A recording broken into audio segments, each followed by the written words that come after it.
সুবহানাহু ওয়া তাআলা আমাকে আপনাকে আসার নামাজে রেখে কিছু কথা বলার এবং শোনার তৌফিক প্রদান করেছেন। এই জন্য মহান রব্বুল আলামিনের দরবারে শুকরিয়া আদায় করছি, সকলে বলুন আলহামদুলিল্লাহ। আমি আপনাদের সামনে সূরা আল ইমরানের 133 নম্বর আয়াত তেলাওয়াত করেছি। এই আয়াতকে সামনে রেখে আল্লাহ পাক রব্বুল আলামিন আমাকে তৌফিক দান করেন। তবে এই আয়াতের আলোকে কিছু কথা আল্লাহ পাক যেন আমার জবান থেকে এমন কিছু উপকারী কথা বের করে দেন যেগুলো আপনারা আমার দুনিয়া আখিরাতের কল্যাণকর হবে। কারণ আল্লাহ সুবহানাহু ওয়া তাআলার তৌফিক ছাড়া কোনো মানুষ কোনো কথা বলতে পারে না। এজন্য আল্লাহ তাআলা যদি তৌফিক দান করেন তাহলে কিছু কথা বলবো, সকলে বলুন আমিন। আমিন। মুহতারাম হাজিরিন, আমরা যখন দুনিয়া থেকে চলে যাব তখন আমাদের সবকিছু বন্ধ হয়ে যাবে। আমাদেরকে যখন কবরে রাখা হবে তখন আমরা কোনো আমল করতে পারবো না, সবকিছু বন্ধ হয়ে যাবে। এই জন্যই আজকে এমন কিছু আমলের কথা বলবো যে আমলগুলো আমরা যদি দুনিয়াতে করতে পারি তাহলে পরকালে আমরা কবরে যাওয়ার পরেও নেকি পেতে থাকবো। সুবহানাল্লাহ। তাহলে ওই আমলগুলো আমাদের জানার দরকার আছে না নাই? জানার প্রত্যেকের দরকার। আগে আপনি তো দুনিয়াতে থাকা অবস্থায় যে আমলগুলো করতেছি, মারা যাব সবকিছু বন্ধ হয়ে যাবে। রাসূলুল্লাহ সাল্লাল্লাহু আলাইহি ওয়াসাল্লাম বলেছেন এমন কিছু আমল আছে যেগুলো যদি আপনি দুনিয়াতে থাকা অবস্থা করে যান মরণের পরেও এগুলো সওয়াব কিয়ামত পর্যন্ত চলতে থাকে। সুবহানাল্লাহ। আল্লাহ রাসূল সাল্লাল্লাহু আলাইহি ওয়াসাল্লাম বলেছেন সাবআতুন ইয়াজরি ইলা আবদি আজরুহুন্না ওয়া হুয়া ফি কবরিহি বা'দা মাউতিহি। আল্লাহর হাবিব সাল্লাল্লাহু আলাইহি ওয়াসাল্লাম বলেছেন মানুষ যখন মৃত্যুবরণ করে, মৃত্যুবরণ করার পরে তার কবরের মধ্যে আপনার সওয়াব যেতে থাকে। কোনগুলো? এক নম্বর হচ্ছে যে কাজগুলো করলে সওয়াব যেতে থাকবে, এক নম্বর হচ্ছে মান আল্লামা ইলমান, যে ব্যক্তি ইলম শিক্ষা দান করবে মানুষকে, যে ব্যক্তি মানুষকে কোরআন শিক্ষা দেবে, যে ব্যক্তি মানুষকে ধর্মীয় জ্ঞান শিক্ষা দেবে, ওই শিক্ষা দেওয়ার কারণে সে যখন দুনিয়াতে থাকবে না, না থাকার পরেও তার কবরের মধ্যে সওয়াব যেতে থাকবে। সুবহানাল্লাহ। আল্লাহর হাবিব সাল্লাল্লাহু আলাইহি ওয়াসাল্লাম বলেছেন, আল্লাহর হাবিব সাল্লাল্লাহু আলাইহি ওয়াসাল্লাম বলেছেন আফদালুল ইবাদাতি তিলাওয়াতুল কুরআন। আল্লাহ তাআলার কাছে নফল ইবাদতের মধ্যে সর্বোত্তম ইবাদত হচ্ছে আফদালুল ইবাদাতি তিলাওয়াতুল কুরআন, কোরআন তেলাওয়াত করা। এই জন্য যে ব্যক্তি মানুষকে কোরআন শিক্ষা দেবে, যে ব্যক্তি মানুষকে কোরআন শিক্ষা দেবে, শিক্ষা দেওয়ার কারণে সে যখন দুনিয়াতে থাকবে না, দুনিয়াতে না থাকলেও তার কবরের মধ্যে সওয়াব যেতে থাকবে। তাহলে যে ব্যক্তি দুনিয়ার মধ্যে তো আমরা যারা স্কুল কলেজ ইউনিভার্সিটিতে পড়াই তাদের ক্ষেত্রে কিন্তু আল্লাহর হাবিব সাল্লাল্লাহু আলাইহি ওয়াসাল্লাম সেই ঘোষণা দেন নাই। কিন্তু আল্লাহর হাবিব সাল্লাল্লাহু আলাইহি ওয়াসাল্লাম বলেছেন মান আল্লামা ইলমান, যে ব্যক্তি কোরআনের জ্ঞান শিক্ষা দেবে, তাদের কবরের মধ্যে তারা দুনিয়া থেকে চলে গেল, তাদের কবরের সওয়াব যেতে থাকবে। কারণ একজন মানুষ যখন একটা মানুষকে হাফেজ বানায়, যারা মাদ্রাসায় পড়াশোনা করাইতেছে, একজন উস্তাদের অধীনে 20 জন ছাত্র থাকে, সে 20 জন থেকে যদি 10 জন হাফেজ হয়, ওই 10 জন থেকে কিয়ামত পর্যন্ত শুধু হাফেজ হতেই থাকবে। কিন্তু যে উস্তাদ প্রথমে হাফেজ বানাইছিল, যে হাফেজকে তার অধীনে যত ছাত্র হাফেজ হবে, সে প্রথম উস্তাদে সে নেকি পেতে থাকবে। সুবহানাল্লাহ। কত সুন্দর। কিন্তু দুনিয়ার লাইনে যদি আপনি কাউকে ডাক্তার বানান, ইঞ্জিনিয়ার বানান, তাহলে এই ঘোষণা কিন্তু আল্লাহ হাবিব দেয়া নাই।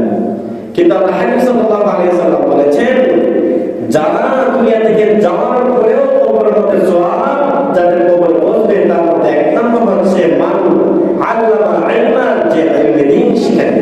যেমন মাদ্রাসাগুলোতে কোরআনের জ্ঞান, হাদিসের জ্ঞান উস্তাদরা শিখাইতেছে দিনটা। দুনিয়ার দিক থেকে আপনি মনে করতে পারেন তাদের সম্মানই কম, অর্থাৎ তাদের স্যালারি কম, 10,000 থেকে 15,000 20,000 টাকা, কিন্তু তাদের মর্যাদা পরকালে রয়েছে। সুবহানাল্লাহ। এই জন্যই আমরা যারা কোরআন শিখে দিতেছি, আমাদের দাম দুনিয়াতেও আছে আখিরাতেও আছে। দুনিয়াতে যদি আমরা না দেখতে পারি যে আমাদের সম্মানে কম, আমাদের স্যালারি কম, কিন্তু পরকালে তার মর্যাদা রয়েছে। সুবহানাল্লাহ। তাহলে যে 7 প্রকার কাজ করলে পরকালে আপনি চলে গেল কবরের সওয়াব দিতে থাকবেন। এক নম্বর হচ্ছে মান আল্লামা ইলমান, যে ব্যক্তি ইলমের শিক্ষা দান করবে। 2 নম্বর হচ্ছে আওয়াজির আহরাম, যে ব্যক্তি কোনো নহর খাল খনন করে যাবে। একটা মানুষের মাধ্যমে যদি কোনো খাল খনন করা হয়, এই খননের মাধ্যমে মানুষ ওই খাল থেকে পানি নিয়ে উপকৃত হয়, পশু পাখিরা পানি পান করে, তাহলে সে যখন দুনিয়াতে থাকবে না, দুনিয়াতে না থাকার পরেও কবরের মধ্যে সে সওয়াব পেতে থাকবে। সুবহানাল্লাহ। কারণ খাল খনন করার মধ্যে নেকি রয়েছে। আমরা যদি খাল খনন করি তাহলে ওই খাল থেকে মানুষ, কৃষক ভাইরা পানি উঠে জমির মধ্যে পানি দিয়ে চাষ করবে। এই জন্য এটার মধ্যে নেকি রয়েছে। যাদের মাধ্যমে খাল খনন করা হবে, মরণের পর তারা যখন দুনিয়াতে থাকবে না, তখন তাদের কবরের মধ্যে ওই খাল খনন করার কারণে যারা উপকৃত হবে, মানুষ বলে অন্য প্রাণী বলে উপকৃত হওয়ার কারণে পরকালে তার কবরের মধ্যে সওয়াব যেতে থাকবে। সুবহানাল্লাহ। তাহলে 2 নাম্বার যে কাজ হচ্ছে খাল খনন করা। মানুষের জন্য উপকার হয়। একটা খাল যদি খনন করা হয়, ওই খালের মধ্যে পানি জমা হলে মানুষের উপকৃত হয়, গরু ছাগলগুলো পানি পান করতে পারে। আপনি কথার কথা একটা বিলের মধ্যে একটা আপনার পুকুর করে রাখলেন, গরুর যখন পানি তৃষ্ণা লাগবে তখন সে গরুগুলোকে গিয়ে পানি পান করে তার ভিতরের মধ্যে শান্তি আসবে। শান্তি আসার কারণে সে মুখ দিয়ে বলতে হবে না, আল্লাহ তাআলা তার দোয়া কবুল করবে। সুবহানাল্লাহ। এই জন্য প্রত্যেকটা প্রাণী, শুধু মানুষ নয়, যে কোনো মানুষ, যে কোনো প্রাণীকে যদি আপনি প্রাণীদের সাথে ভালো ব্যবহার করেন, যে কোনো প্রাণীকে যদি আপনি পানি পান করা, এটা নেকি রয়েছে। একটা কুকুর আমরা মনে করি যে কুকুর একটা নিকৃষ্ট প্রাণী, কিন্তু এটা যদি আপনি খাবার দেন, একটা পানি পান করে, এটা নেকি রয়েছে। এই জন্যই আল্লাহ রাসূল সাল্লাল্লাহু আলাইহি ওয়াসাল্লাম কোনো প্রাণীকে কষ্ট দেন না, কোনো প্রাণীকে।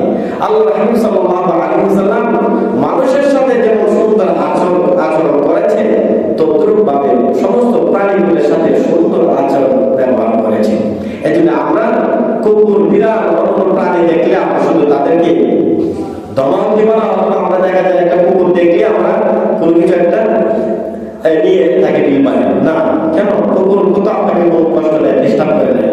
যদি ডিস্টার্ব করে, ক্ষতি করে, এটা ভিন্ন বিষয়, কিন্তু অযথা অনর্থক প্রাণীকে কষ্ট দেওয়া যাবে না। তাহলে যে 7 কাজ করলে কবরের মধ্যে নেকি যাবে, এক নম্বর হচ্ছে যে ব্যক্তি আমাদের শিক্ষা দান করবে। 2 নম্বর হচ্ছে যে ব্যক্তি নহর খনন করবে, না খাল খনন করবে। 3 নম্বর হচ্ছে যে ব্যক্তি পুরো কূপ খনন করবে অথবা খাবারের পানির ব্যবস্থা করবে। এখন তো আমাদের বর্তমানে কূপের সিস্টেম নাই, কিন্তু খাবারের পানির ব্যবস্থা তো রয়েছে। আপনি মসজিদ, মাদ্রাসায়, এতিমখানায় অথবা এমন একটি জায়গার মধ্যে একটা টিউবওয়েল বসিয়ে দিলেন, যে টিউবওয়েল থেকে মানুষ পানি পান করতেছে। এটাও অনেক করে আপনার কবরের মধ্যে সওয়াব যেতে থাকবে। সুবহানাল্লাহ। আপনার মসজিদের মধ্যে পানির ব্যবস্থা করে দিলেন, আপনি মসজিদের মধ্যে গরম পানির ব্যবস্থা করে দিলেন, মানুষ ঠান্ডার মধ্যে ওযু করবে, গরম পানিতে ওযু করবে। আপনি মসজিদের মধ্যে ফিল্টারিং করার পানির ব্যবস্থা করে দিলেন, মানুষ এখানে বিশুদ্ধ পানি পান করলো। ওই বিশুদ্ধ পানি পান করার কারণে আপনি কবরে যাওয়ার পরে কবর থেকে আপনি নেকি পেতে থাকবেন। সুবহানাল্লাহ।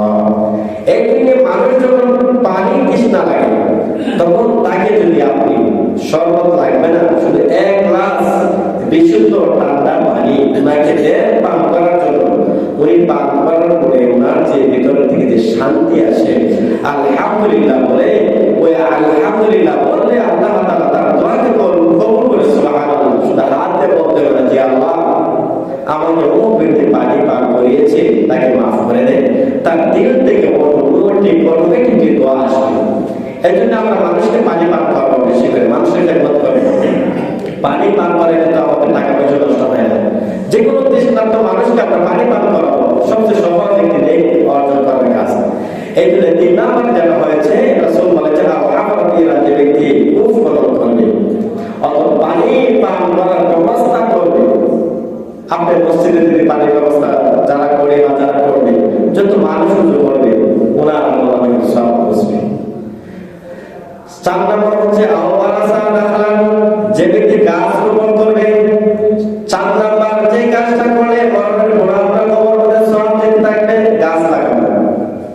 আপনি যদি একটি গাছ লাগান, গাছের ফল আপনি যদিও না খান, কথার কথা আপনি একটি গাছ লাগালেন, আপনি এই গ্রামের বাড়িতে থাকেন, আপনি ঢাকা শহরে থাকেন, কিন্তু আপনার বাড়ির ভিতরে যে গাছগুলো লাগাইছেন, লাগানোর কারণে যে ফল হয়েছে, ফল মানুষের খাইতেছে, আশপাশের মানুষের খাচ্ছে, অথবা অন্য কোনো প্রাণী খাচ্ছে, এটা দেখে আপনি পাবেন সুবহানাল্লাহ, মরণের পরে আপনি সব দেখে থাকবেন। তাই কথার কথা একটি বিলের মধ্যে একটি বট গাছ লাগাইলেন, অথবা যে কোনো একটি গাছ লাগাইলেন, ছায়াদার গাছ, যে গাছের মধ্যে মানুষ আরাম করবে। প্রচন্ড গরমের সময় মানুষ কাজকর্ম করে যখন একটু বিশ্রাম নেওয়ার জন্য তার মনটা চাইবে, তখন আপনি গাছের নিচে জীবনকে বসবে, এটা একটা সাদাকা হয়ে যাবে, একটা সবের কাজ করবে। এই জন্য আমরা বেশি করে গাছ লাগাবো। গাছ লাগালে কিন্তু গাছ লাগালে তার পরিবেশও সুন্দর হয়, আপনার একটা নেকির কাজও হয়ে যায়। আপনি একটি গাছ লাগালেন,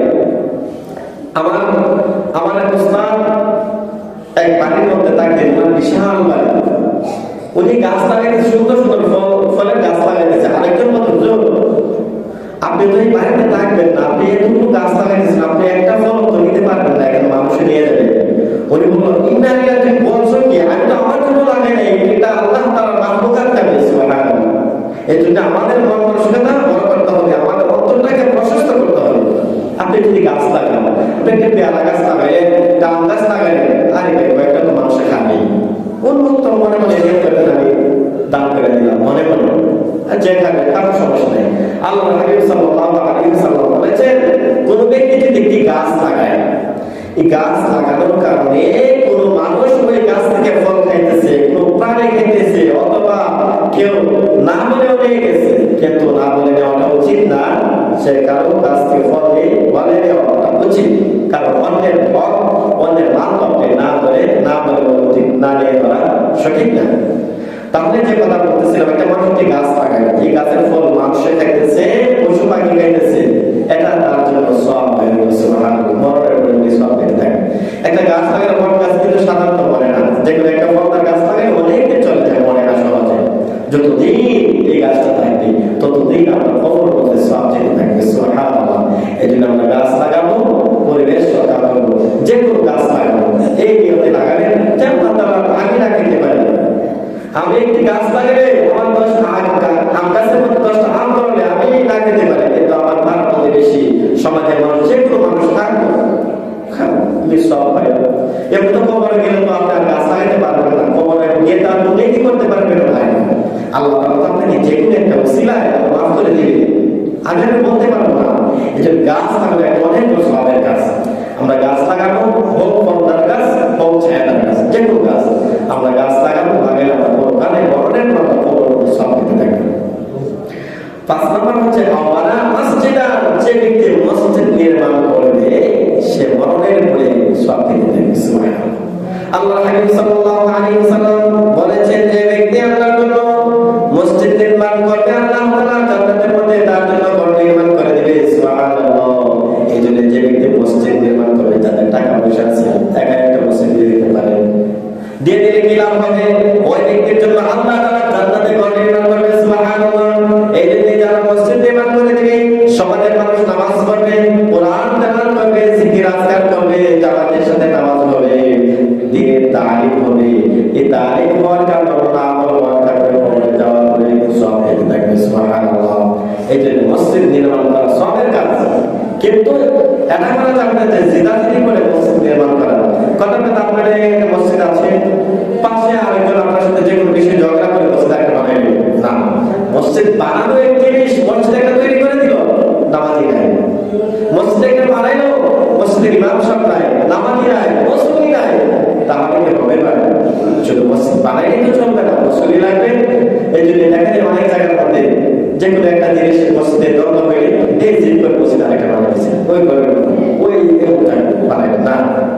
মসজিদ সব কাজ করতে গিয়ে জিদাজিদি করা যাবে না, হিংসা করা যাবে না। এই সব কাজে আপনি কি করা যায়? প্রতিযোগিতা করা যায়, কিন্তু জিদাজিদি করা যায় না। এই জন্য 5 নম্বর যে কাজ করলে কবরের মধ্যে সওয়াব হবে, মসজিদ নির্মাণ করা। 6 নম্বর হচ্ছে মাসহাফা, অর্থাৎ কোন ব্যক্তি যদি কোরআন